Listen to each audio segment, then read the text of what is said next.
सभी भाई बहनों को जय मसीह की। देखिए मेरे भाइयों, आप हिंदी बाइबल ओपन कीजिए या मोबाइल में या आप ऑफलाइन या आपको वो देखिए मेरे साथ आप बाइबल के वचनों को अध्ययन कीजिए, पढ़ते रहिए। आपको देखिए मेरे भाइयों, आपको नए पुराने नियम को हिंदी बाइबल में पुराने नियम को ओपन करना है।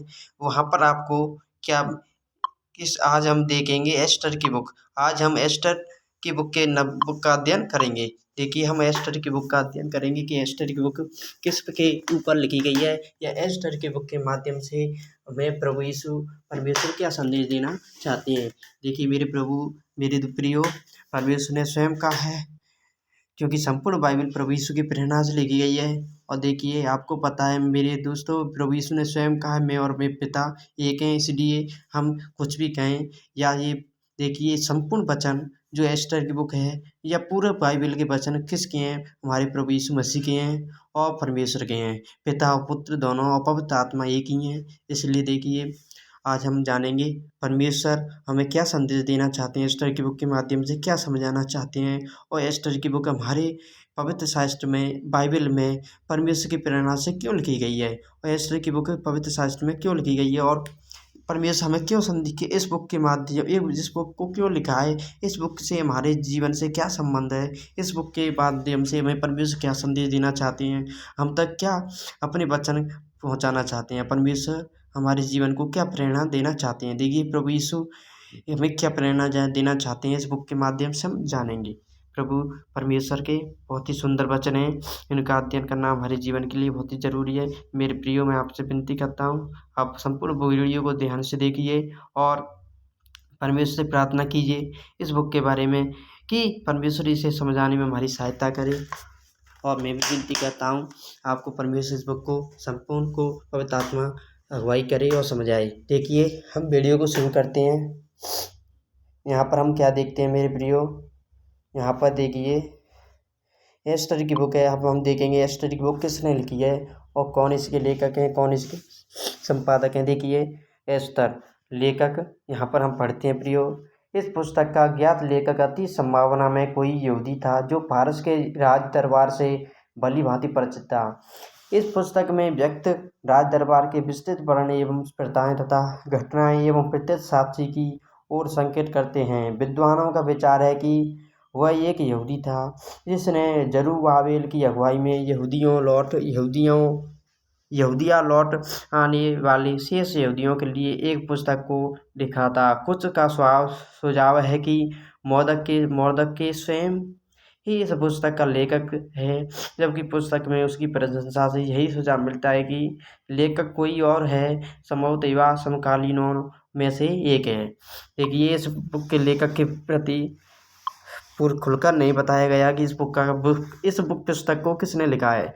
मतलब इस बुक को एकदम प्रमाण के साथ नहीं पता है कि इस बुक किस लेखक ने लिखी गई है। एस्तर की बुक के बाद एस्तर की बुक के कारण लोगों में मतभेद है कि ये बुक किसने लिखी है। हम देखेंगे, देखिए इसका लेखन तिथि एवं स्थान कहाँ किस जगह पे लिखी गई है और किस ईस्वी में लिखी गई है। देखिए लगभग 464 ईस्वी से 331 ईस्वी पूर्व यह कहानी पारस के राजा चेहरस के राज्य के प्रथम समय की है। मुख्यतः शूशन गण का राजमहल जो फारसी साम्राज्य की राजधानी था। देखिए प्रापक में क्या शामिल हो जाएंगे मेरे प्रियो, मेरे भाइयों, यह पुस्तक यहूदियों के लिए लिखी गई थी कि यहूदी त्योहार पुरीम के आरंभ का वृत्तांत प्रस्तुत करें। यह वार्षिक उत्सव यहूदियों के लिए परमेश्वर के उद्धार को स्मरण कराता है जो मिस्र से उनकी मुक्ति के जैसा था। क्या था मेरे प्रियो, मिस्र जो देखिए मिस्र क्या था, जहाँ पर इसराइली बंदी बनकर या बेगार या वहाँ पर देखिए मिस्र से लोगों परमेश्वर ने मूसा के द्वारा इसराइलियों को छुड़ाया था। इसराइली वहाँ पर क्या मजदूर बनकर या बिंदार वो क्या कहते हैं उनके कैदी बनकर रहा करते थे, क्योंकि गुलामी में मिस्र देश ने इसराइलियों पर गुलामी करवाई थी। हम देखते हैं उद्देश्य बुक का उद्देश्य क्या रहा है मेरे मेरे भाइयों, इस पुस्तक का उद्देश्य है कि मनुष्य की इच्छा में परमेश्वर का हस्तक्षेप। यहाँ पर क्या हुआ, जो मनुष्य अपनी इच्छा से कुछ करता ना, उस कार्य में परमेश्वर ने हस्तक्षेप किया है। जातीय भेदभाव के प्रति उसकी घृणा और संकट काल में बुद्धि देने की उसकी क्षमता को दर्शाया जाए। मनुष्यों के जीवन में परमेश्वर की भुजा कार्य करती है और उसने एस्टर के जीवन की परिस्थितियों को वैसे ही काम में लिया जैसे वह सब मनुष्यों के निर्णयों एवं कार्यों को अपनी योजनाओं एवं उद्देश्यों को निमित्त दिव्य विधान स्वरूप काम में लेता है।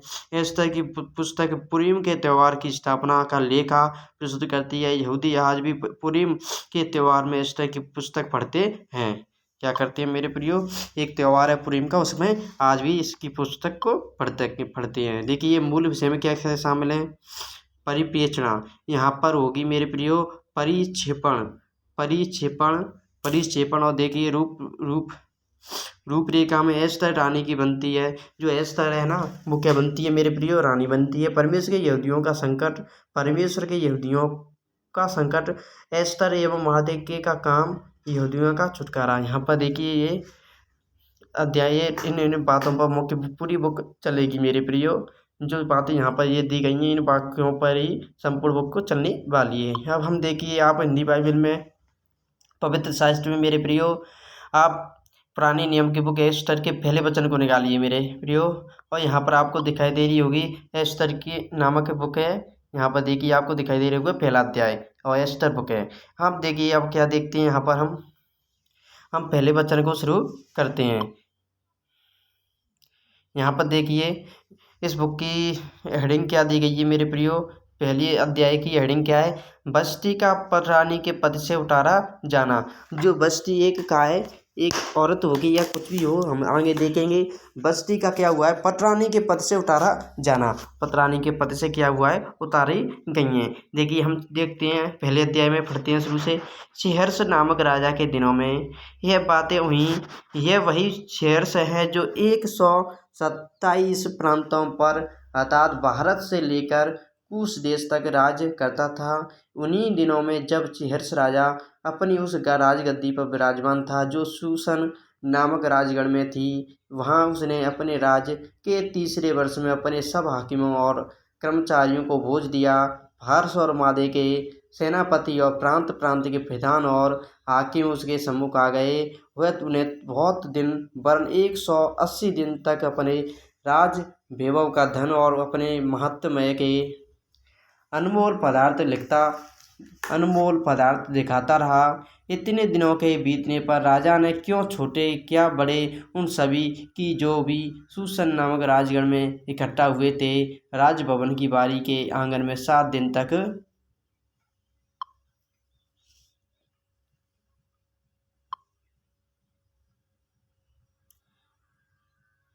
तक भोज के दिया। वहाँ के पर्दे श्वेत और नीले सूत के थे और सन और बैंगनी रंग की झोलियों में से चांदी के छल्लों में संगमरमर के खम्भों से लगे हुए थे। और वहाँ की चौकियाँ सोने चांदी की थीं और लाल और श्वेत और पीले और काले संगमरमर के बने हुए फर्श पर धरी हुई थीं। उस भोज में राजा के योग्य दाक मधु भिन्न भिन्न रूप के सोने के पात्रों में डालकर राजा की उदारता से बहुतायत के साथ पिलाया जाता था। पीना तो नियम के अनुसार होता था, किसी को विवश करके नहीं पिलाया जाता था, क्योंकि राजा ने तो अपने भवन के सब भंडारियों को आज्ञा दी थी कि जो अतिथि जैसा चाहे उसके साथ वैसा ही बर्ताव करना। रानी बस्ती ने भी राजा शेहर्ष के भवन में स्त्रियों को भोज दिया। 7वें दिन जब राजा का मन दाक मधु में क्या हुआ, 7वें दिन राजा का मन क्या हुआ, दाक मधु में मगन था। तब उसने बहुमान विजेता अरबोना बिकता अवगता और जेतेर और बरकस नामक 7 भोजों को जो शेहर्ष राजा के सम्मुख सेवा तैल किया करते थे।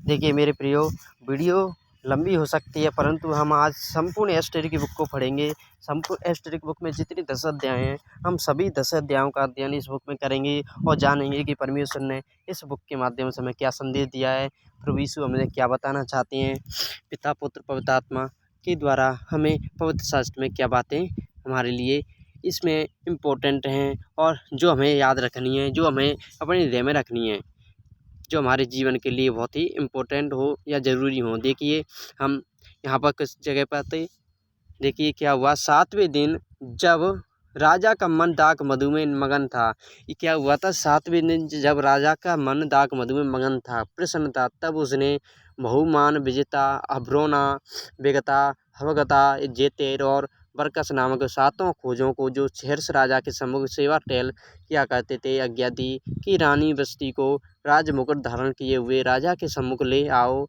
जिससे कि देश देश के लोगों और हाकिमों पर उसकी सुंदरता प्रकट हो जाए, क्योंकि वह देखने में सुंदर थी। खोजों के द्वारा राजा की यह आज्ञा पाकर रानी बस्ती ने आने से इनकार किया। इस पर राजा बड़े क्रोध से चलने लगा। जो रानी की बस्ती कौन थी? एक रानी थी जिसने राजा की आज्ञा का भी विरोध किया था। तब राजा ने समय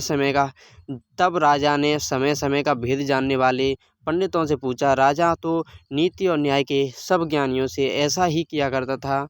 उसके पास कर्सना, सेतार, अदमाता, तरशीस, मेरेस, मरसना और ममुकान नामक फारस और मोदे के 7 प्रधान थे, जो राजा का दर्शन करते थे। क्या करते थे?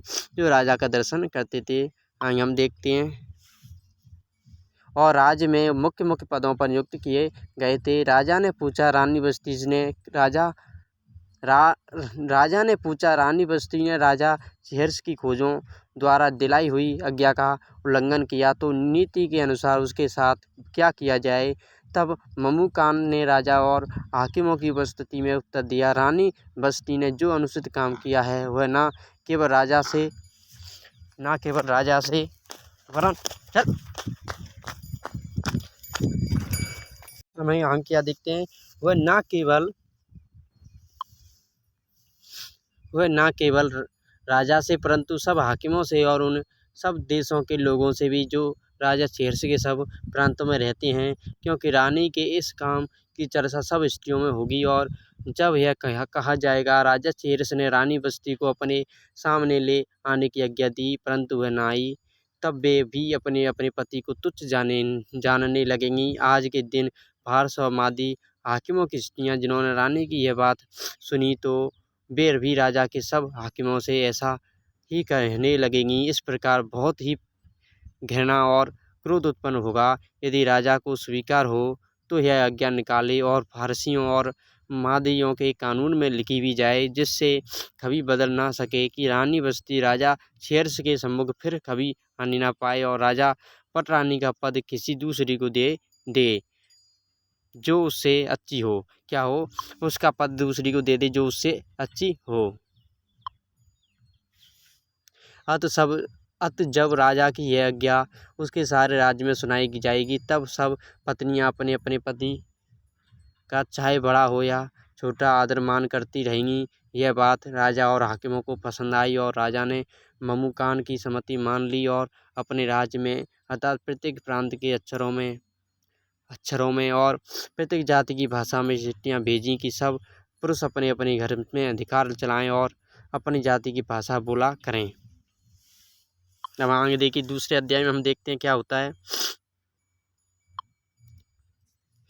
देखिए मेरे प्रियो, एस्टर का पटरानी बनाया जाना है। यहाँ पर जो एस्टर रानी है वो क्या हुई? पटरानी का पद उसे अथवा वो पटरानी बनाई गई, उसे पटरानी का पद दिया गया। देखिए हम क्या देखते हैं। इन बातों के बाद जब राजा छिर्स का गुस्सा ठंडा हो गया, तब उसने रानी बस्ती की ओर जो काम उसने किया था और जो उसके विषय में आज्ञा निकली थी उसकी भी सुधि ली। तब राजा के सेवक जो उसके टहलुए थे कहने लगे, राजा के लिए सुंदर तथा युवा कुंवारियाँ ढूंढी जाएं। और राजा ने अपने राज्य के सब प्रांतों में लोगों को इसलिए नियुक्त किया कि वे सब सुंदर युवा कुंवारियों को सुसनगढ़ के रनवास में इकट्ठा करें और स्त्रियों के प्रबंध हिंगे को जो राजा का खोजा था सौंप दें और शुद्ध करने के योग वस्तुएं उन्हें दी जाएं। तब उनमें से जो कुंवारी राजा की दृष्टि में उत्तम ठहरे वह रानी बस्ती के स्थान पर पटरानी बनाई जाए। यह बात राजा को पसंद आई और उसने ऐसा ही किया। क्या हुआ? वह बात उसको राजा को पसंद आई, उसने ऐसा ही किया। सुसनगढ़ में मार्दे के नामक एक यहूदी राजा रहता था, जो किस नाम के एक बिन्यामीनी का परपोता, सिमी का पोता और याईर का पुत्र था। वह उन बंदियों के साथ यरूशलेम से बंधुआई में गया था जिन्हें बाबेल का राजा नबूकदनेस्सर यहूदा के राजा यकोन्याह के संग बंदी बना के ले गया था। उसने हदाशा नामक अपनी चचेरी बहन को, जो एस्टर भी कहलाती थी, पाला पोसा था, क्योंकि उसके माता पिता कोई न थे और वह लड़की सुंदर और रूपवती थी। और जब उसके माता पिता मर गए तब मार्दोखियो ने उसकी अपनी बेटी करके पाला। जब राजा की आज्ञा और नियम सुनाए गए और बहुत सी युवा स्त्रियां शूशनगढ़ में हिंगे के अधिकार में इकट्ठी की गईं, तब एस्टर भी राजभवन में स्त्रियों के प्रबंधक हिंगे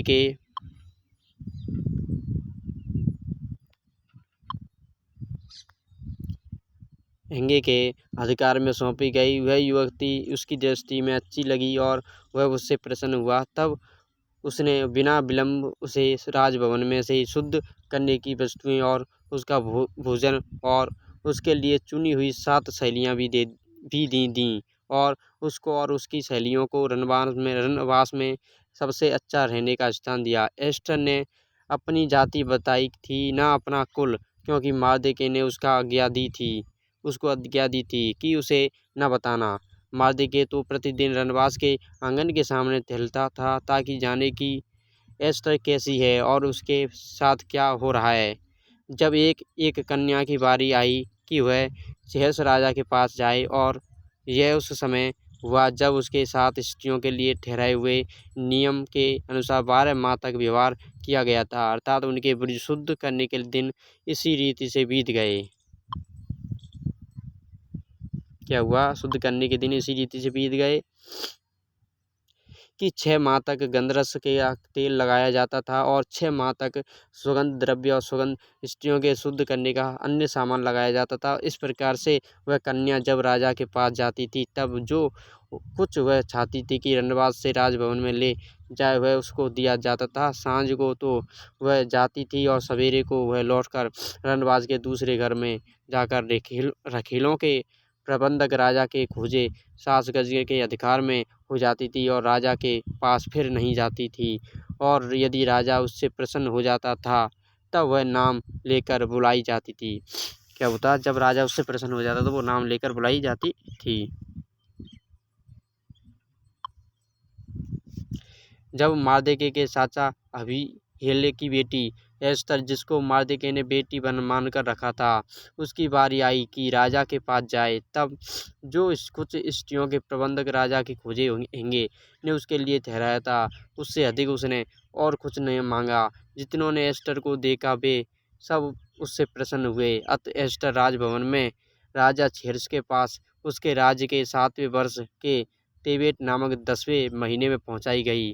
और राजा ने एस्टर को और सब स्त्रियों से अधिक प्यार किया और अन्य सब कुँवारियों से अधिक उसके अनुग्रह और कृपा की दृष्टि उसी पर हुई। इस कारण उसने उसके सिर पर राजमुकुट रखा और उसको बस्ती के स्थान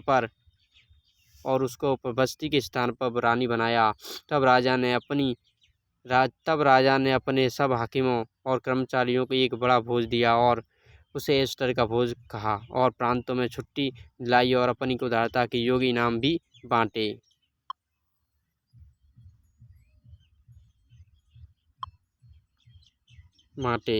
जब कुँवारियाँ दूसरी बार इकट्ठा की गईं तब मार्दोखियो के राजभवन के फाटक में बैठा था।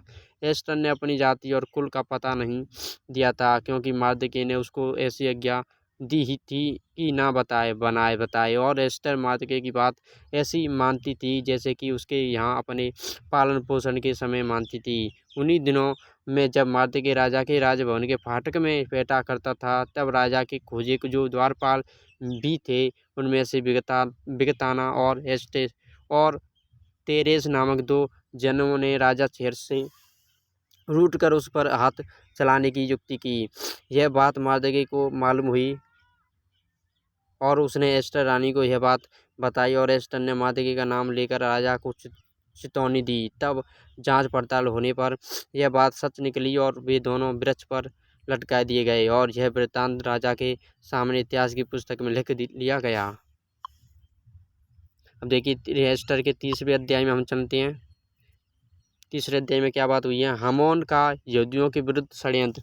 जो हामोन है ना, उसका क्या हुआ है? यहूदियों के प्रति षड्यंत्र रचा गया है हामान का। देखिए क्या रचा गया है।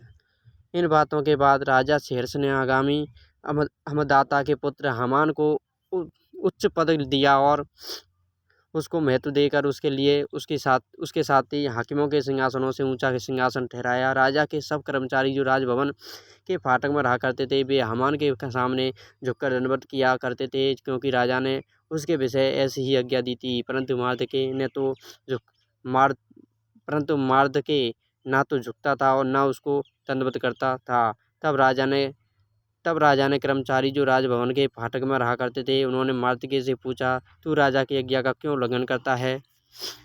जब वे उससे प्रतिदिन ऐसा ही कहते रहे और उसने उनकी एक न मानी, तब उन्होंने यह देखने की इच्छा से कि मार्दके की यह बात चलेगी कि नहीं, हामान को बता दिया। क्या हुआ? हामान को बता दिया। उसने उनको बता दिया था कि मैं यहूदी हूँ। जब हामान ने देखा कि मार्दके नहीं झुकता और ना मुझको दंडवत करता है, तब हामान बहुत ही क्रोधित हुआ। उसने केवल मार्दके पर हाथ उठाना नहीं, अपनी मर्यादा से कम जाना, क्योंकि उन्होंने हामान को यह बात बता दिया था कि मार्दके किस जाति का है। इसलिए हामान ने सेर्स के साम्राज्य में रहने वाले सारे यहूदियों को भी मार्दके की जाति पर जानकर विनाश कर डालने की युक्ति निकाली। राजा सेर्स के 12वें वर्ष के निसान नामक पहले महीने में हामान ने अदार नामक 12वें महीने तक के एक एक दिन और एक एक महीने के लिए पूरे हताक्षिटी अपने सामने एक जलवाई। हामान ने राजा शेर से कहा, तेरे राज्य के सब प्रांतों में रहने वाले देश देश के लोगों के मध्य में तितर बितर और छिटकी हुई एक जाति है। क्या एक जाति है? जिसके नियम और सब लोगों के नियमों से भिन्न हैं और वे राजा के कानून पर नहीं चलते, इसलिए उन्हें रहने देना राजा को लाभदायक नहीं। यदि राजा को स्वीकार हो तो उन्हें नष्ट करने की आज्ञा लिखी जाए और मैं राजा के भंडारियों के हाथ में राज भंडारों में पहुंचाने के लिए 10,000 किकार चांदी दूंगा। तब राजा ने अपनी मोहर वाली अंगूठी अपने हाथ से उतारकर आगामी हमदाता के पुत्र हामान को, जो यहूदियों का बैरी था, दे दी। और राजा ने हामान से कहा, वह चांदी तुझे दी गई है और वे लोग भी, ताकि तू उनसे वह जैसा तेरी जी चाहे वैसा ही व्यवहार करे। फिर उसी पहले महीने के 13वें दिन को राजा के लेखक बुलाए गए और हामान की आज्ञा के अनुसार राजा के सब अधिपतियों और सब प्रांतों के प्रधानों और देश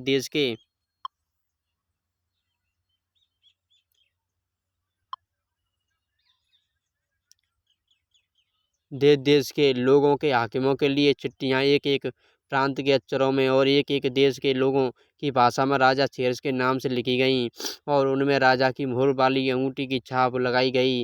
राज्य के सब प्रांतों में इस आशय की चिट्ठियाँ हर डाकिया के द्वारा भेजी गई कि एक ही दिन में अर्थात अदार नामक 12वें महीने के 13वें दिन को क्या जवान, क्या बूढ़ा, क्या स्त्री, क्या बालक, सब यहूदी घाट और नाश किए जाएं और उनकी धन संपत्ति लूट ली जाए। उस आज्ञा के लेख की नकलें सब प्रांतों में खुली हुई भेजी गईं कि सब देशों के लोग उस दिन के लिए तैयार हो जाएं। यह आज्ञा शूशनगढ़ में दी गई और डाकिये राजा की आज्ञा से तुरंत निकल गए। राजा और हामान तो दाख मधु पीने बैठ गए, परंतु शूशन नगर में घबराहट फैल गई। आगे हम देखते हैं, देखिए चौथे अध्याय में क्या बात हुई है। एस्टर के द्वारा यहूदियों की मदद। जो एस्टर है ना, उसके द्वारा किया हुआ यहूदियों की मदद की गई है। यहाँ पर हम देखते हैं किस प्रकार की मदद की गई है। जब मार्दके ने जान लिया कि क्या क्या किया गया, तब मार्दके वस्त्र फाड़ टाट पहन राख डालकर नगर के मध्य में जाकर ऊंचे और दुख भरे शब्द से चिल्लाने लगा और वह राजभवन के फाटक के सामने पहुंचा, परंतु टाट पहने हुए राजभवन के फाटक के भीतर तो किसी के जाने की आज्ञा न थी। एक एक प्रांत में जहाँ जहाँ राजा की आज्ञा और नियम पहुंचा, वहाँ वहाँ यहूदी बड़ा विलाप करने और उपवास करने और रोने पीटने लगे, वरन बहुत से टाट पहने और राख डाले हुए पड़े रहे। एस्टर रानी की सहेलियों और खोजों ने जाकर, क्या हुआ मेरे प्रियो, जो एस्टर रानी की सहेलियाँ थीं, एस्टर रानी की सहेलियों और खोजों ने जाकर उसको बता दिया। तब रानी शोक से भर गई और मार्दके के पास वस्त्र भेजकर यह कहलाया कि टाट उतार कर इन्हें पहन ले, परंतु उसने उन्हें ना लिया। तब एस्टर ने राजा के खोजों में से हथाक को, जिसे राजा ने उसके पास रहने को ठहराया था, बुलवाकर आज्ञा दी कि मार्दके के पास जाकर मालूम कर ले कि क्या बात है और इसका क्या कारण है। तब हथाक नगर के उस चौक में, जो राजभवन के फाटक के सामने था, मार्दके के पास निकल गया। मार्दके ने उसको सब कुछ बता दिया कि मेरे ऊपर क्या क्या बीता है और हामान ने यहूदियों के नाश करने की अनुमति पाने के लिए राजभंडारों में कितनी चांदी भर देने का वचन दिया है, यह भी ठीक ठीक बता दिया। फिर यहूदियों को विनाश करने की जो आज्ञा सूसन में दी गई थी, उसकी एक नकल भी उसने हथाक के हाथ में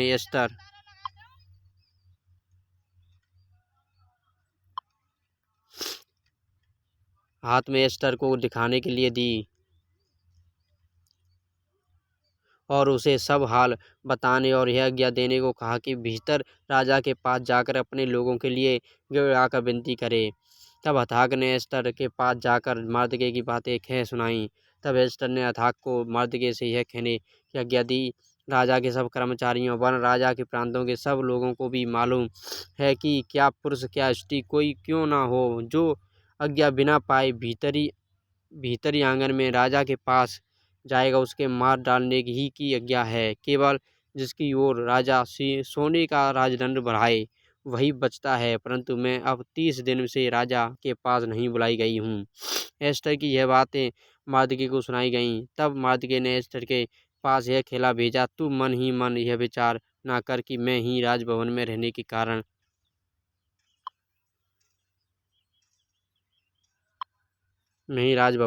के कारण और सब यहूदियों में से बची रहूंगी। मैं ही राजभवन में रहने के कारण और सब यहूदियों में से बची रहूंगी, क्योंकि जो तू इस समय चुपचाप रहे तो और किसी न किसी उपाय से यहूदियों का छुटकारा और उद्धार हो जाएगा, परंतु तू अपने पिता के घराने समेत नाश होगी। क्या जाने तुझे ऐसे ही कठिन समय के लिए राजपद मिल गया हो। तब एस्टर ने मर्दके के पास यह खेला भेजा, तू जाकर सूसन के सब यहूदियों को इकट्ठा कर और तुम सब मिलकर मेरे निमित्त उपवास करो।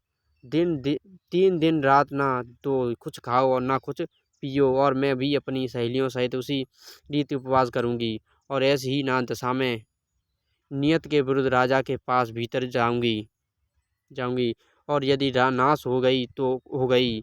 तब मर्दके चला गया और एस्तर की आज्ञा के अनुसार ही उसने सब कुछ किया।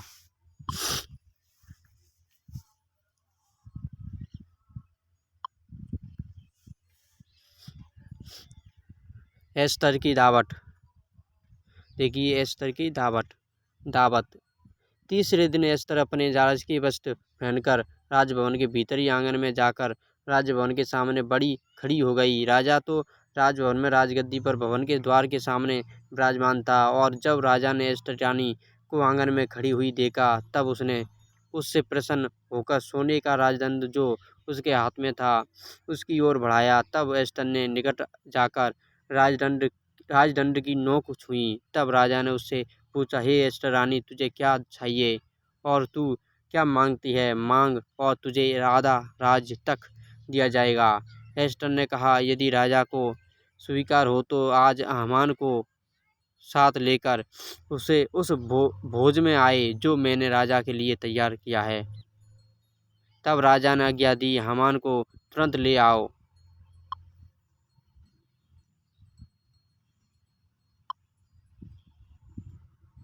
हामान को तुरंत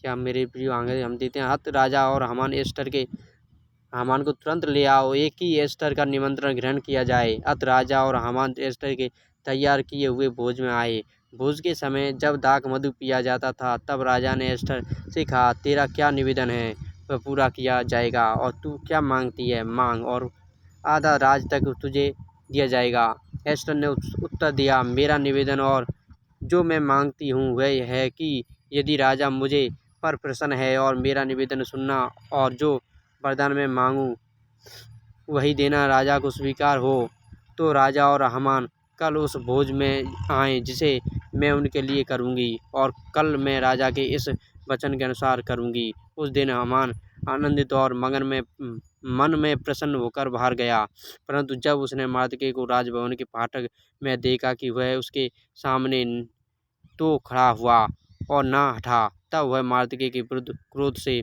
भर गया।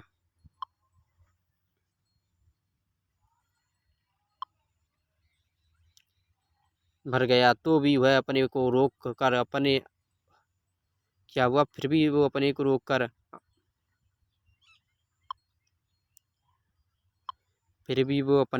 कर अपने घर गया और अपने मित्रों और अपनी स्त्री जेरेस को बुलवा भेजा। तब हामान ने उनसे अपने धन का वैभव और अपने बाल बच्चों की बढ़ती और राजा ने उसको कैसे कैसे बढ़ाया और सब हाकिमों और अपने सब कर्मचारियों से ऊंचा पद दिया था, इन सब का वर्णन किया। हामान ने यह भी कहा, एस्तर रानी ने भी मुझे छोड़ और किसी को राजा के संग अपने किए हुए भोज में आने न दिया, और कल के लिए भी राजा के संग उसने मुझी को न्योता दिया है। तो भी जब जब मुझे वह यहूदी मार्दके राजभवन के फाटक में बैठा हुआ दिखाई पड़ता है, तब यह सब मेरी दृष्टि में व्यर्थ लगता है। उसकी पत्नी जेरेस और उसके सब मित्रों ने उससे कहा, 50 हाथ ऊंचा फांसी का एक खंभा बनाया है।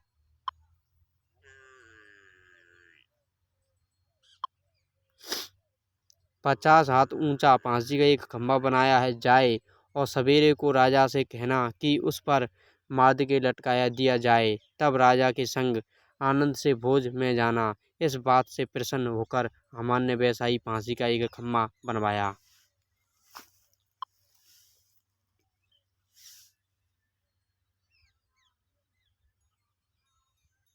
देखिए प्रियो, हम 5वें अध्याय में क्या देखते हैं, राजा के द्वारा मार्दके का सम्मान।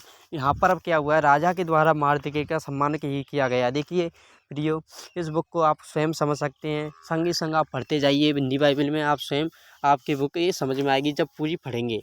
देखिए हम संपूर्ण बुक को पढ़ेंगे, पीछे हम देखेंगे कि क्या हमें समझ में आया, आपको वही आया है, आप भी बताएं कमेंट में, मैं भी बताऊँगा। देखिए हम देखते हैं अब राजा के द्वारा मार्दके का सम्मान। उस रात राजा को नींद नहीं आई, इसलिए उसकी आज्ञा से इतिहास की पुस्तक लाई गई और पढ़कर राजा को सुनाई गई। उसमें यह लिखा हुआ मिला कि जब राजा हिर्स के हाकिम जो द्वारपाल भी थे, उनमें से बिगताना और तेरेस नामक 2 जनों ने उस पर हाथ चलाने की युक्ति की थी, उसे मार्दके ने प्रकट किया था। तब राजा ने पूछा, इसके बदले मार्दके की क्या प्रतिष्ठा और बढ़ाई की गई? राजा के जो सेवक उसकी सेवा टहल कर रहे थे, उन्होंने उसको उत्तर दिया, उसके लिए कुछ भी नहीं किया गया। राजा ने पूछा, आंगन में कौन है? उसी समय हामान राजा के भवन से बाहरी आंगन में इस मनसा से आया था कि जो खंभा उसने मार्दके के लिए तैयार कराया था, उस पर उसको लटका देने की चर्चा राजा से करे।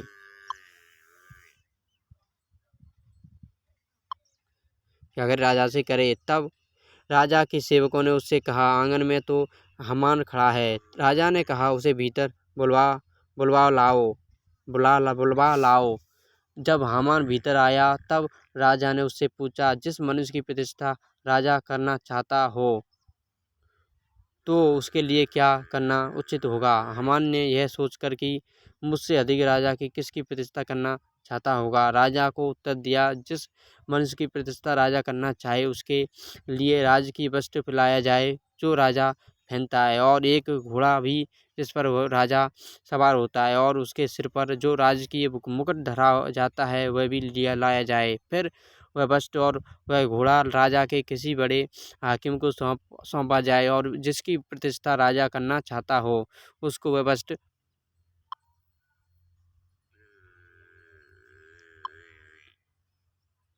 पहनाया जाए। उस घोड़े पर सवार करके नगर के चौक में उसे फिराया जाए, और उसके आगे आगे यह प्रचार किया जाए, जिसकी प्रतिष्ठा राजा करना चाहता है, उसके साथ ऐसा ही किया जाएगा। राजा ने हामान से कहा, फुर्ती करके अपने कहने के अनुसार उस वस्त्र और उस घोड़े को लेकर उस यहूदी मर्द के से जो राजभवन के फाटक में बैठा करता है, वैसा ही कर, जैसा तूने कहा है, उसमें कुछ भी कमी होने न पाए। तब हामान ने उस वस्त्र और उस घोड़े को लेकर मोर्दके को पहनाया, और उस घोड़े पर चढ़ाकर नगर के चौक में इस प्रकार पुकारता हुआ घुमाया, जिसकी प्रतिष्ठा राजा करना चाहता है उसके साथ ऐसा ही किया जाएगा।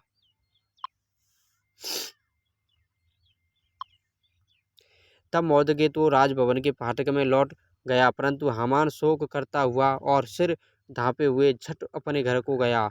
हामान ने अपनी पत्नी जेरेस और अपने सब मित्रों से तब सब कुछ जो उसे पर बीता था वर्णन किया। तब उसके बुद्धिमान मित्रों और उसकी पत्नी जेरेस ने उससे कहा, मार्दके जिसे तू नीचा दिखाना चाहता है, यदि वह यहूदियों के वंश में का है तो तू उस पर प्रबल न होने पाएगा, उससे उससे पूरी रीति नीचा हो जाएगा। वे उससे बातें कर ही रहे थे कि राजा के खोजे आकर हामान को एस्टर के किए हुए भोज में फुर्ती से बुला ले गए।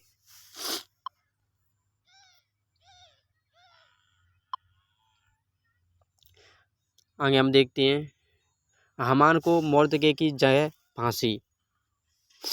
देखिए मेरे प्रियो, यहाँ पर क्या हुआ है, हामान को मोर्दके की जगह फांसी लगी। देखिए वो कहते ना, यदि हम दूसरों के लिए गड्ढा खोदेंगे तो उसमें स्वयं ही गिरते हैं। देखिए इस कहानी से हमें बहुत बड़ी सीख मिलती है कि हम जिस प्रकार, देखिए हामान ने दूसरे के लिए गड्ढा खोदा, मोर्दके के लिए गड्ढा खोदा, परंतु वो स्वयं उसी में गिरा। क्या होता है, जब परमेश्वर हमारे साथ होता है, क्या हुआ था, जो मोर्दके था ना वो परमेश्वर का जन था, और मोर्दके के साथ कौन था, परमेश्वर था। कौन, यहोवा परमेश्वर, जिसने संपूर्ण बाइबल उसकी प्रेरणा से लिखी गई है, जो प्रभु यीशु और परमेश्वर उसके साथ थे। किसके, मोर्दके के, क्योंकि पिता पुत्र एक हैं। तो देखिए जब परमेश्वर उसके साथ था तो क्या हुआ, उसकी कुछ भी हानि नहीं हुई। उसने बहुत ही उसकी हानि करने की ठानी, यहाँ तक कि उसे फांसी पर लटकाने के लिए तैयारियाँ की, परंतु अंत में क्या होता है, जो परमेश्वर के लोगों का विरोध करता है उसी को देखिए किस प्रकार से दंड दिया जाता है। आप इस अध्याय में देखेंगे। देखिए यदि ये सब, तभी तो हम कहते हैं जब हमारी ओर परमेश्वर है ना तो मनुष्य हमारा कुछ भी नहीं बिगाड़ सकता। यही हुआ है। देखिए इस कहानी में भी परमेश्वर हमें यही बताना चाहते हैं कि जब परमेश्वर हमारी ओर है तो मनुष्य हमारा कुछ नहीं बिगाड़ सकता। हमें परमेश्वर की जगह किसी भी मनुष्य को नहीं देनी है। हमें अपने परमेश्वर का भय मानता रहना है, अपने परमेश्वर का भय मानना है। तो देखिए आगे हम देखते हैं इसमें, देखिए किस प्रकार से उसे फांसी पे लटकाया गया है। आप भी देखिए यहाँ देखिए, आपने मेरे साथ यदि बाइबल में 7 अध्याय पढ़े हैं तो मैं आप भी समझ गए होंगे कि परमेश्वर इस अध्यायों के द्वारा हमें क्या समझाना चाहता है, और कितनी महिमा और कितनी अच्छी बातें इसमें हुई हैं, और कितनी हमें सुंदर बातें इसमें जानी हैं हमने। देखिए हम देखते हैं अब आगे क्या होता है। अब राजा और हामान एस्टर रानी के भोज में आए। अब क्या हुआ, राजा और हामान एस्टर रानी के भोज में आए, और राजा ने दूसरे दिन दाख मधु पीते पीते एस्टर से पूछा, हे एस्टर रानी, तेरा क्या निवेदन है वह पूरा किया जाएगा, और तू क्या मांगती है मांग, और आधा राज तक तुझे दिया जाएगा। एस्टर रानी ने उत्तर दिया, हे राजा, यदि तू मुझ पर प्रसन्न है और राजा को यह स्वीकार हो तो मेरे निवेदन से मुझे और मेरे मांगने से मेरे लोगों को प्राण दान मिले। देखिए यह एस्टर रानी ने क्या कहा, जो मेरे लोग हैं ना उन्हें क्या दिया जाए, प्राण दान दिया जाए। उन्हें जो तूने धमकी दी है, राजा ने जो उनके लिए जो पत्र निकाले थे कि उन्हें सारे यहूदियों को मारा जाए, क्योंकि एस्टर रानी कौन थी, एक यहूदी समाज से थी, यहूदी परिवार से थी। इसलिए परमेश्वर, देखिए राजा से उन्होंने सब यहूदियों के लिए प्राण दान मांगा। उनके प्राणों को फिर से दान किया जाए, या उनके प्राणों को ना लिया जाए। देखिए क्योंकि मैं और मेरी जाति के लोग बेच डाले गए हैं, और हम सब घाट और नाच किए जाने वाले हैं। यदि हम केवल दास दासियां हो जाने के लिए बेच डाले जाते हैं तो मैं चुप रहती, चाहे उस दशा में भी वह विरोधी राजा की हानि भर ना सकता। तब राजा चेरस ने एस्टर रानी से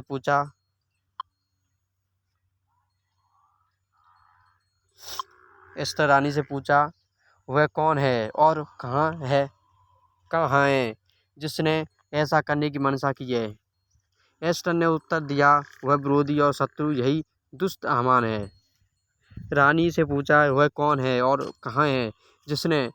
देखिए अब क्या हुआ था मेरे प्रियो, जब राजा को तो पता ही नहीं था कि हामान ने ऐसा किया है। क्या होता है जब हमारे किसी को क्या होता है, जब परमेश्वर का दास होता है, कोई भी अच्छा जन होता है, उसकी बदनामी उसके उसके द्वारा नहीं, दूसरे जन के द्वारा की जाती है जिस पर वो विश्वास करता है। जैसे कि राजा का मंत्री होता है, देखिए आप देख सकते हैं परमेश्वर को भी धोखा उसके एक विश्वासी स्वर्गदूत ने ही दिया था, जिसको शैतान बनाया गया, लूसीफर बनाया गया। ऐसे ही देखिए यहाँ पर भी राजा अपने मंत्री पर बहुत विश्वास करता था, जिसका नाम था हामान। परंतु राजा ने उसे आज्ञा दी थी जो चाहे वो यहूदियों के साथ करे, परंतु उसे क्या पता कि हामान ने यहूदियों को मारने की आज्ञा दी। तभी तो राजा पूछ रहा है रानी से कि उसने ऐसा किसने कहा था तुझसे, ऐसी आज्ञा किसने दी। रानी ने पूछा वह कौन है और कहाँ है जिसने ऐसा करने की मंशा की, क्योंकि उसने ऐसा करने की मंशा की, ऐसा वो कौन है वो जिसने सभी यहूदियों को मारने की मंशा की। एस्टर ने उत्तर दिया वह विरोधी और शत्रु यही दुष्ट हामान है। तब हामान राजा रानी के सामने भयभीत हो गया। क्या हुआ, तब हामान राजा रानी के सामने भयभीत हो गया। राजा क्रोध से भरकर दाख मधु पीने से उठकर राजभवन की बारी में निकल गया और हामान यह देखकर कि राजा ने मेरी हानि उठानी होगी, मेरी हानि उठानी होगी, एस्टर रानी से प्राण दान मांगने को खड़ा हुआ। एस्टर रानी से प्राण दान मांगने को खड़ा हुआ। जब राजा राजभवन की बारी से दाख मधु पीने के स्थान में लौट आया, तब क्या देखा कि हामान उसी चौकी पर जिस पर एस्टर बैठी है झुक रहा है। और राजा ने कहा क्या यह घर ही में मेरे सामने ही रानी से बरबस करना चाहता है। राजा के मुँह से यह वचन सुन निकला ही था कि सेवकों ने हामान का मुंह ढाँप दिया। तब राजा के सामने उपस्थित रहने वाले खोजों में से हब्रोना नाम एक ने राजा से कहा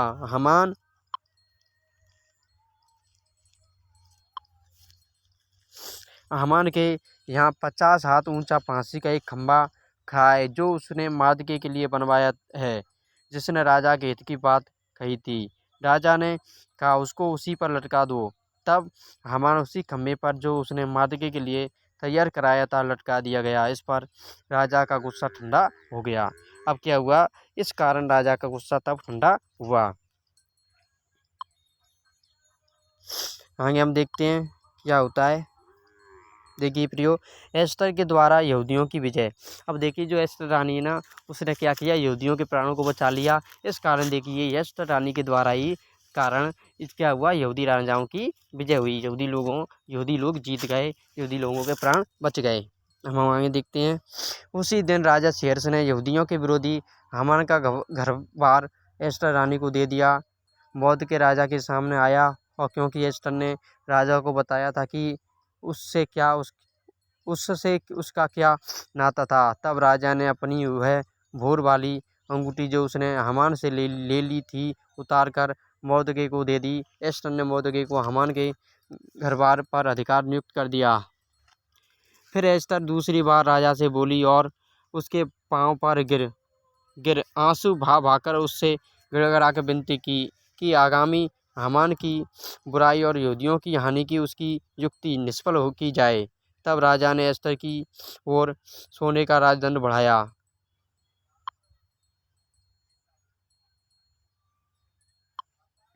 क्या हुआ, सोने का राजदंड बढ़ाया। तब एस्टर उठकर राजा के सामने खड़ी हुई और कहने लगी, यदि राजा को स्वीकार हो और वह मुझसे प्रसन्न है और यह बात उसकी ठीक जान पड़े और मैं भी उसको अच्छी लगती हूँ, तो जो चिट्ठियाँ हमदाता हगामी के पुत्र हामान ने राजा के सब प्रांतों के यहूदियों को नाश करने की युक्ति करके लिखाई थीं, उनको पलटने के लिए लिखा जाए, क्योंकि मैं अपने जाति के लोगों पर पड़ने वाली उस विपत्ति को किस रीति से देख सकूंगी और मैं अपने भाइयों के विनाश को कैसे देख सकूंगी।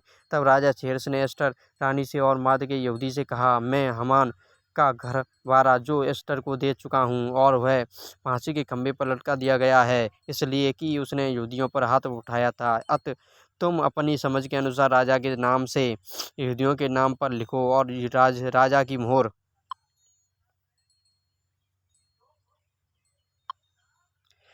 की मोहर और वाली अंगूठी की छाप भी लगाओ, क्योंकि जो चिट्ठी राजा के नाम से लिखी जाए और उस पर अंगूठी की छाप लगाई जाए उसको कोई भी पलट नहीं सकता।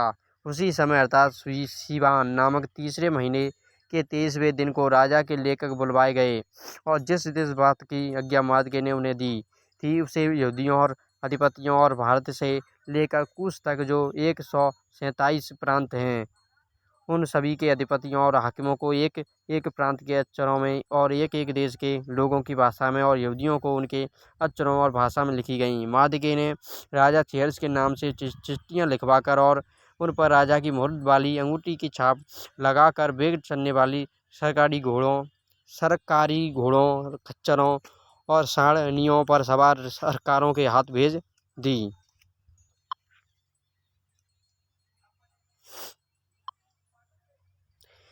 इन चिट्ठियों में सब नगरों के यहूदियों को राजा की ओर से अनुमति दी गई कि वे इकट्ठे हो और अपना अपना प्राण बचाने के लिए तैयार होकर जिस जाति या प्रांत के लोग अन्याय करके उनको या उनकी स्त्रियों और बाल बच्चों को दुख देना चाहें उनको घाट और नाश करें और उनकी धन संपत्ति लूट लें। और यह राजा चेहर्स के सब प्रांतों में एक ही दिन में किया जाए अर्थात अदार नामक 12वें महीने के 13वें दिन को। इस आज्ञा के लेख की नकलें समस्त प्रांतों में सब देशों के लोगों के पास खुली हुई भेजी गईं ताकि यहूदी उस दिन अपने शत्रुओं से पलटा लेने को तैयार रहें।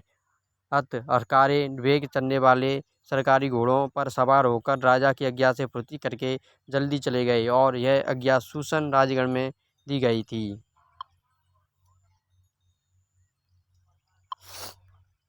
तब मार्दके नीले और श्वेत रंग के राजकीय वस्त्र पहने और सिर पर सोने का बड़ा मुकुट धरे हुए और सूक्ष्म सन और बैंगनी रंग का बागा पहने हुए राजा के सम्मुख से निकला और शूशन नगर के लोग आनंद के मारे ललकार उठे और यहूदियों को आनंद और हर्ष हुआ और उनकी बड़ी प्रतिष्ठा हुई। और जिस प्रांत और जिस नगर में जहाँ कहीं राजा की आज्ञा और नियम पहुँचे वहाँ यहूदियों को आनंद और हर्ष हुआ और उन्होंने भोज करके उस दिन को खुशी का दिन माना। और उस देश के लोगों में से बहुत लोग यहूदी जन बन गए क्योंकि उनके मन में वो यहूदियों का डर समा गया। क्या हुआ? बहुत से लोग यहूदी बन गए। देखिए आपको पता है प्रभु यीशु मसीह भी यहूदी थे। आपको पता है ना प्रभु यीशु मसीह ने यहूदी लोगों में ही जन्म लिया क्योंकि यहूदी लोग परमेश्वर के लोग कहलाते थे, इस्राएली लोग कहलाते थे क्योंकि परमेश्वर की अनुग्रह की दृष्टि यहूदियों पर थी शुरू से। देखिए क्या होता है, राजा एक मंत्री की तरह होता है मेरे प्रियो। जैसे कि आज हम देखते हैं हमारे देश के प्रधानमंत्री नरेंद्र मोदी हैं वर्तमान में। यदि नरेंद्र मोदी जो आज्ञा निकालते हैं देश के लिए वो मान्य होती है मेरे प्रियो। यदि वो कुछ भी आज्ञा निकालेंगे ना तो वो बिल्कुल होगी। जैसे मुख्यमंत्री हमारे एक राज्य के होते हैं। यदि राजस्थान में मुख्यमंत्री जो बातें कह देंगे वो हर जगह पे पूरी की जाती हैं। ऐसे ही राजा भी होता था। राजा जैसी बात अपने मुँह से कह देता वो पूरी की जाती है। परंतु क्या होता है जब देखिए नरेंद्र मोदी है हमारे कौन है हमारे राजस्थान के मुख्यमंत्री हैं। उन्हें तो कुछ मालूम नहीं है कि उनके पीछे यदि उनकी आज्ञा मांग कर MLA या कोई अन्य मनुष्य कोई बुरी युक्ति निकाले दुनिया के सामने तो क्या होता है मेरे प्रियो।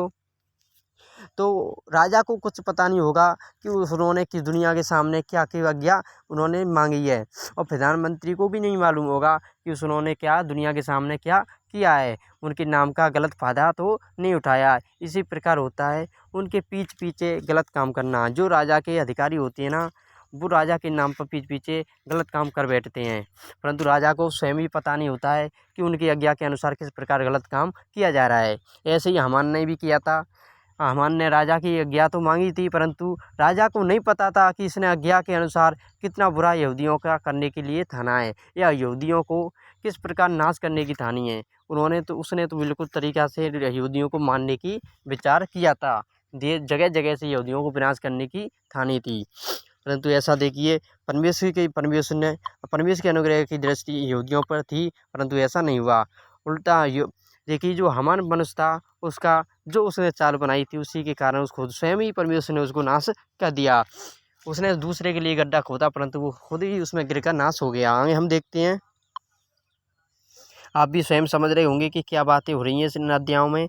90 अध्याय में एस्टर रानी के 90 अध्याय में देखते हैं कि 90 अध्याय में परमेश्वर प्रभु यीशु हमें क्या बताना चाहते हैं। देखिए 90 अध्याय में क्या बातें हुई हैं। पुरीम नाम पर्व का ठहराया जाना। यहाँ पर देखिए एक पर्व है पुरीम नाम का उसको ठहराया गया है। हम जल्दी से इसे पढ़ लेते हैं।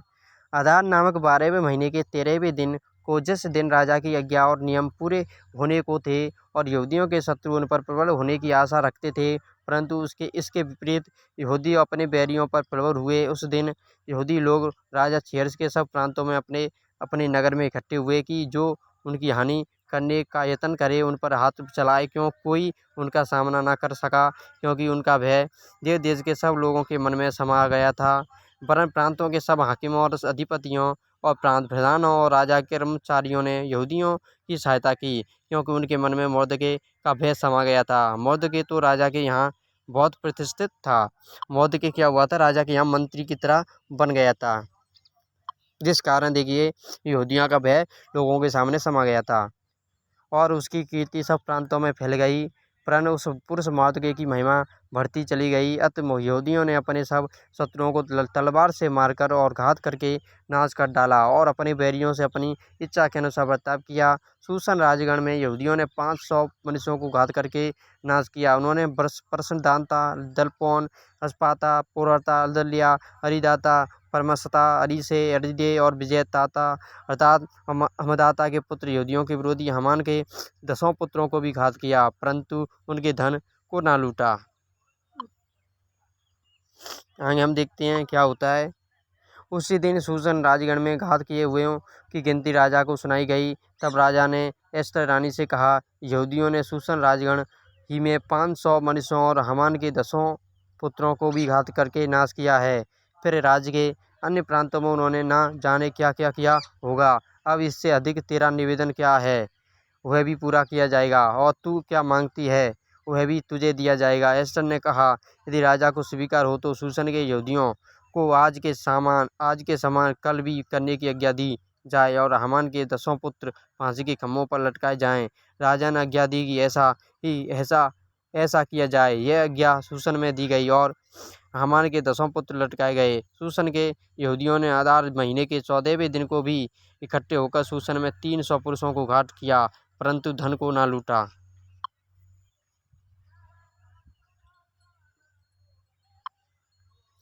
राज्य के अन्य प्रांतों के यहूदी इकट्ठा होकर अपना अपना प्राण बचाने के लिए खड़े हुए और अपने बैरियों में से 75,000 मनुष्यों को घात करके अपने शत्रुओं से विश्राम पाया, परंतु धन को ना लूटा। यह आदार महीने के 13वें दिन को किया गया और 14वें दिन को उन्होंने विश्राम करके भोज किया और आनंद का दिन ठहराया। परंतु शूशन के यहूदी आदार महीने के 13वें दिन को और उसी महीने के 14वें दिन को इकट्ठा हुए और उसी महीने के 15वें दिन को उन्होंने विश्राम करके भोज का और आनंद का दिन ठहराया। इसी कारण देहाती यहूदी जो बिना सरपना की बस्तियों में रहते हैं, वे आदार महीने के 14वें दिन को आनंद और भोज और खुशी और आपस में भोज सामग्री भेजने का दिन नियुक्त करके मानते हैं। इन बातों का वृत्तांत लिखकर मोर्दके ने राजा हेरोदेस के सब प्रांतों में क्या निकट क्या दूर रहने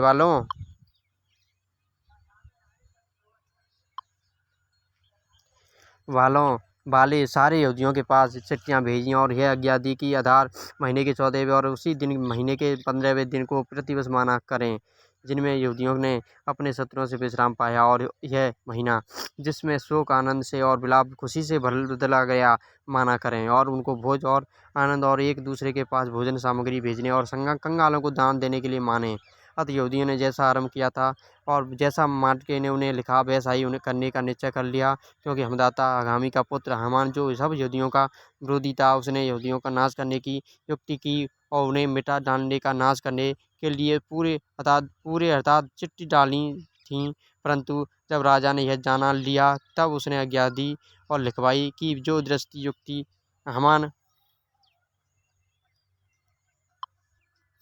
हामान ने यहूदियों के विरुद्ध की थी, वह उसी के सिर पर पलट आए।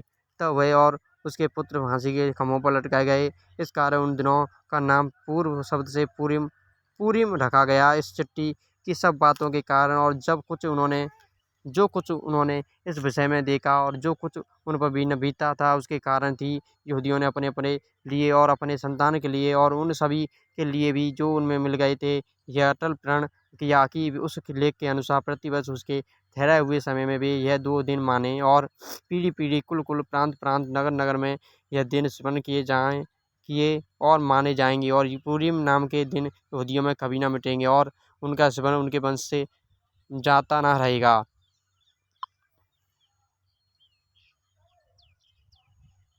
आगे हम देखते हैं।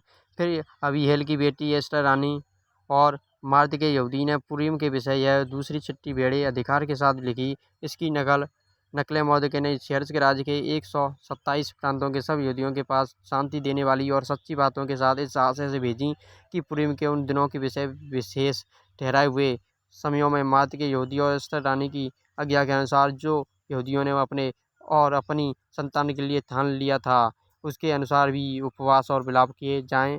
पुरीम के विषय यह नियम एस्टर की आज्ञा से भी स्तर किया गया और उनकी चर्चा पुस्तक में लिखी गई। और क्या हुआ, उनकी चर्चा भी मेरे प्रिय पुस्तक में लिखी गई। हम ये देखते हम लास्ट का अध्याय में, यहाँ पर देखिए इसी अध्याय के साथ इस बुक का अंत होने वाला है। एस्टर की बुक में 10 अध्याय और 10 अध्यायों से हमें जो कुछ हमने समझा है बहुत ही अच्छा समझा है और बहुत ही कुछ जाना है। हमने देखिए बहुत ही बुद्धि की, अकल की और परमेश्वर की न्याय की भी बातें जानी हैं। देखिए ये भी जाना है हमने इस बुक में क्या क्या हुआ है, क्या घटनाएँ हुई हैं। तो देखिए किस प्रकार से परमेश्वर ने अपने लोगों का साथ दिया और वो कहते ना जो दूसरे के लिए गड्ढा खोदे उसके वो स्वयं गिरता है उसमें। ये भी हमने इस अध्याय में इस बुक में देखा है। देखिए हम 10वें वचन में क्या देते हैं, राजा सेर्स ने देश और समुद्र के टापुओं पर कर लगाया। उसके महात्म्य और पराक्रम के कामों और मौदके की उस बढ़ाई का पूरा ब्यौरा जो राजा ने उसकी की थी क्या वह मादे और फारस के राजाओं के इतिहास की पुस्तक में नहीं लिखा। यहूदी मार्द के सेर्स राजा ही के बाद था। यहूदी मार्द के सेर्स राजा ही के बाद था और यहूदियों की दृष्टि में बड़ा था और उसके सब भाई उससे प्रसन्न थे। यहूदी मर्द के सेर्स राजा ही के बाद था और यहूदियों की दृष्टि में बड़ा था और उसके सब भाई उससे प्रसन्न थे क्योंकि वह अपने लोगों की भलाई की खोज में रहा करता था और अपने सब लोगों से शांति की बातें कहा करता था। देखिए मेरे प्रियो, हमारी इस बुक का संपूर्ण बुक का अंत हो गया है। आप देखिए हमने अय्यूब की बुक के ऊपर ही एक वीडियो बनाई हुई है, उसे भी आप देख सकते हैं मेरी प्लेलिस्ट में जाकर। शुरू से संपूर्ण वीडियो को देखिए क्योंकि मैं पुराने नियम पर ही बाइबल, हिंदी बाइबल के पुराने नियम पर ही की बुकों पर ही क्या वीडियो बना रहा हूँ जो कि बहुत बड़ी बड़ी हो रही हैं। हम एक ही वीडियो में मेरे भाइयों मैं संपूर्ण अध्यायों को लेकर चलता हूँ जिससे कि हम संपूर्ण बुक को समझ सकें। ऐसा नहीं है कि एक वचन यहाँ से पढ़ लिया, एक वचन किसी दूसरे की जगह से पढ़ लिया, नहीं, मैं तो संपूर्ण वीडियो को एक अध्याय को लेकर नहीं, ऐसा नहीं हो रहा है। एक अध्याय को लेकर मैं संपूर्ण वीडियो को एक साथ पढ़ रहा हूँ एक वीडियो में, जिससे कि आपको और मेरी समझ में पूरी तरीक़ा से बाइबल आए, जिससे कि हम लोग परमेश्वर के वचनों को समझ सकें, प्रभु यीशु के वचनों को समझ सकें जो कि हमारे जीवन के लिए बहुत ही कीमती हैं। देखिए परमेश्वर भरोसा कीजिए, परमेश्वर आपकी और मेरी हम सबकी भलाई करने वाला है और यदि परमेश्वर हमारी ओर है तो हमारी हानि किसी प्रकार नहीं हो सकती। आप यही परमेश्वर से प्रार्थना कीजिए, परमेश्वर हर एक विश्वासी के साथ रहे। देखिए आपको वीडियो अच्छी लगी हो तो वीडियो को लाइक करें, शेयर करें, अपने और चैनल को सब्सक्राइब करना ना भूलें। परमेश्वर आपको आशीष दे इन वचनों के द्वारा, आमीन।